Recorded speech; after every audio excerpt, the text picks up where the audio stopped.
রাজনৈতিক অপকর্ম প্রতিরোধের কোনো উপায় কি আমাদের সামনে নেই, নাকি আমরা করতে চাইছি না? এটা করার জন্য যে উইল ফোর্স দরকার, অভিজ্ঞতা দরকার, চেইন অফ কমান্ড দরকার। এটা তো যারা আসছেন তারা তো অল অন এ সাডেন আসছেন, তাদের জন্য এটা দায়ী করে লাভ হয় না। তাদের তো কোনো মেন্টাল প্রস্তুতি ছিল না। আপনি চিন্তা করেন, এখন বেশ কয়েকজন উপদেষ্টা রয়েছেন, তাদের হাইয়েস্ট ডিমান্ড ছিল বিসিএস পরীক্ষায় তারা প্রিলিমিনারি পরীক্ষা দেবে, রিটেন পরীক্ষা দেবে, ভাইভা পরীক্ষা দেবে, এখানে যেন বৈষম্য না হয়। তাহলে তারা যদি ধরেন একেবারে 1001 জন লোক যদি টিকতো, তাহলে তারা সর্বোচ্চ একজন সহকারী কমিশনার হতে পারতো 2-3 বছর পরে। এখন এরা অনেকে মন্ত্রী হয়ে গেছেন। মন্ত্রী হয়ে যাওয়ার পরে ফুল সচিব এসে তাদেরকে স্যার বলছেন, তারপরে তারা পায়ের উপর পা তুলে দেখছেন যে দেখি কেমন, মানে একটা কেমন যেন ভারসাম্যহীনতা, সব দিকে একটা ভারসাম্যহীনতা। যে মানুষগুলো ডক্টর মোহাম্মদ ইউনূসের কথাই চিন্তা করেন বা অন্য উপদেষ্টাদের কথা চিন্তা করেন, এরা শেখ হাসিনার ভয়ে একটা সময় থর থর করে কাঁপতো। 5 তারিখ পর্যন্ত তারা বিশ্বাস করতে পারেনি। এখন তারা যে চেয়ারে বসে আছে, তারা শেখ হাসিনার বিচার করছেন, বড় বড় মন্ত্রীদেরকে গ্রেপ্তার করছেন। এখন এটা মানে তারা নিজে দুটো মিলাতে পারছে না যে এটা কি স্বপ্ন নাকি সত্যি তারা করছেন। আর তারা যদি করেন তাহলে ওই যে পিছনে যে স্মৃতিগুলো, ওগুলো কি দুঃস্বপ্ন ছিল, ওটা বাস্তব, এটা মিলানো যাচ্ছে না। কিন্তু রাজনীতির যে গতি প্রকৃতি, আপনি যদি সেম কাজটি বিএনপিকে করতে দেন নির্বাচনের পরে, বা ইভেন জামাতকে যদি আপনি করতে দেন, তারা খুব চমৎকারভাবে করতে পারবে। কারণ হলো পথ ঘাট মাঠ সব তাদের চেনা। এই জন্য আসলে রাষ্ট্র পরিচালনায় পলিটিক্যাল পার্টির কোনো বিকল্প পৃথিবীতে কখনো হয়নি।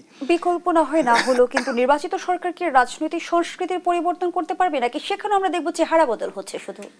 আপাতত চেহারা বদল হবে, ভালো কিছু সুসংবাদ আপাতত আসবে না। এর কারণ হলো যে ভালো কাজ করার জন্য যেটা ভালো পরিবেশ দরকার, ভালো কাজ করার জন্য একটা ভালো মন দরকার। আরবিতে একটা কথা আছে মুতমাইন্না, অর্থাৎ আপনার হৃদয়ের মধ্যে একটা প্রশান্তি থাকবে।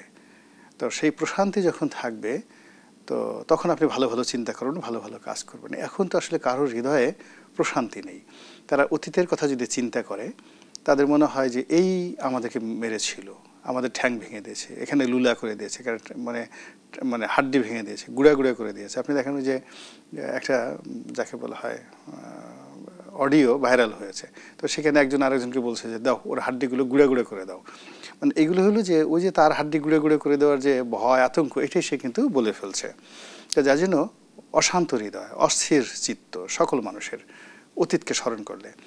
আর যখন তারা বর্তমানকে স্মরণ করছে, এখন বর্তমান স্মরণ করছে, তখন তারা ভাবছে যে এ কি হচ্ছে, এটা তো হওয়ার কথা না। এমপি হব আমি, মন্ত্রী হব আমি, চেয়ার আমার, কেন আসে না, কেন দেরি হচ্ছে?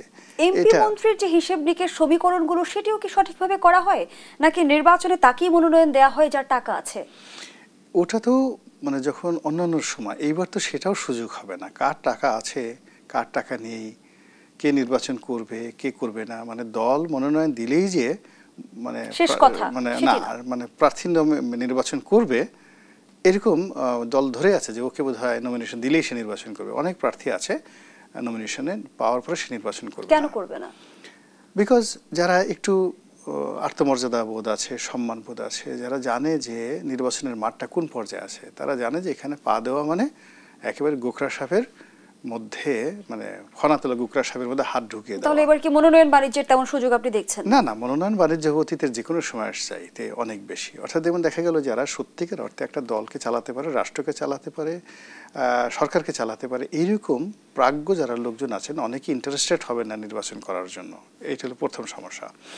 দ্বিতীয় সমস্যা হলো যে এখন যারা রাষ্ট্র চালাচ্ছেন, তাদের মধ্যে ইয়াং জেনারেশন যারা চালাচ্ছেন, ওদের পর্যায়ের যারা লোক, তারা খুব অ্যাম্বিশাস হয়ে যাবে যে ঢাকা বিশ্ববিদ্যালয়ে আমি ছাত্র দল করেছি, আমি ছাত্রলীগ করেছি, আমি ছাত্র শিবির করেছি, ও তো আমার অ্যাসিস্ট্যান্ট ছিল, আমার পিছনে পিছনে স্লোগান দিয়েছে, তো সে যদি মন্ত্রী হতে পারে তাহলে আমি কেন পারবো না?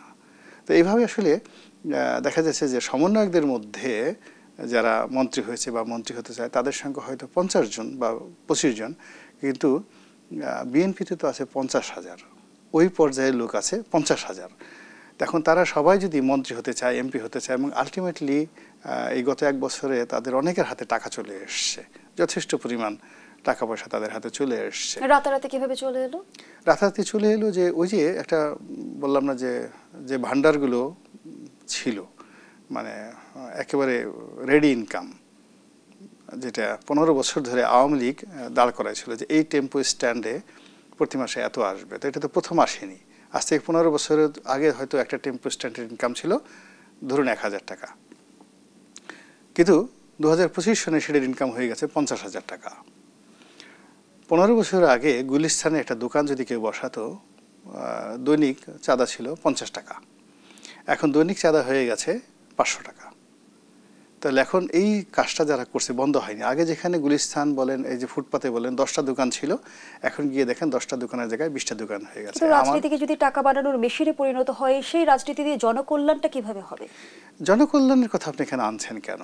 এখানে জনকল্যাণের কথা কোথায় লেখা আছে, কে বলেছে? এখানে হলো যারা আসতেছে তারা তো নিজেদের কল্যাণের জন্য আর আপনার কল্যাণের জন্য। এখন আপনি ফুটপাতে একটা দোকান দিতে চান, তো দোকান দিয়ে আপনি ওখানে ফুড কোর্ট করবেন, হকারিগিরি করবেন, করে আপনার সংসার চলবে। এর সঙ্গে তো রাজনীতি জড়িত নয়। আর এই কাজের জন্য আপনার প্রতিদ্বন্দ্বী আছে 10 জন।